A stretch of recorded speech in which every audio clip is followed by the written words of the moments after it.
Hello everyone, আজকে আমার দাদার বিয়ে আর আমরা বরযাত্রী যাচ্ছি। ডেটটা ছিল 21 এপ্রিল আর এখন আমি আপলোড করছি। তুই টাকা আমার চুলটা খারাপ করিস না, বেরো এখান থেকে, সর।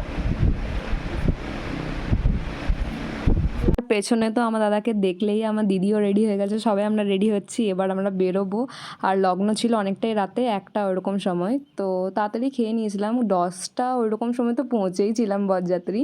তো ফুচকা খেয়ে নিলাম প্রথমে, আর ওখানে একটা চেয়ার ছিল, আমার ক্যামেরা ধরার মতো কেউ ছিল না, তাই জন্য আমি চেয়ারে বসে বসে নিজেই ধরে খাচ্ছিলাম।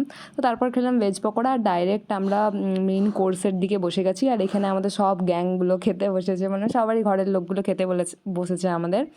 আর এই দেখো মেনু দেখে নাও তোমরা। তো প্রথমেই দিয়ে দিল স্যালাড, সস আর ভেজিটেবল কাটলেট ছিল এটা। তো ভালো ছিল খেতে, অনেকটাই লেট হয়ে গেছিলো।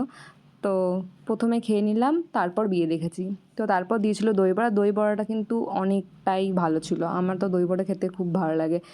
বাট এখানে আমার সঙ্গে একটা স্ক্যাম হয়ে গেছে, স্ক্যাম না মানে ব্যাড লাক। আমারই কপালে এরকম হয়। আমার দিদির কুলচাটাতে এতটা স্টাফিং, আমারটাতে কিছুই নেই, মানে কি বলবো, এতটাই খারাপ ভাগ্য আমার। আমি তো ভাবলাম প্রথমে কিছুই থাকবে না, তারপর দেখলাম না, ওটা স্টাফড কুলচাই ছিল।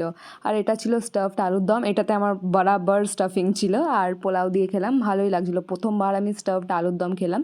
আর তারপর ছিল সাদা ভাত আর আলু পোস্ত। আর ভাত নিয়ে কেউ জাজ করো না, একটুই ভাত নিয়েছি কারণ অনেক রাত হয়ে গেছিলো, আর ভাত খেতে অতটা আমি পছন্দ করি না। আর মাছটাও কিন্তু যথেষ্ট ফ্রেশ ছিল, আমার খুব খুব ভালো লেগেছে মাছটা।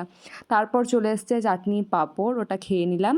আর ফার্স্ট টাইম আমি বিয়েবাড়িতে কোনো মিষ্টি সুইট ডিশ খেয়েছি, যেটা হচ্ছে এই বরফিটা, কাজু বরফিটা। আমার তো খুব পছন্দ হয়েছে। তো খাওয়া দাওয়া কমপ্লিট করে বিয়ে দেখে বাড়ি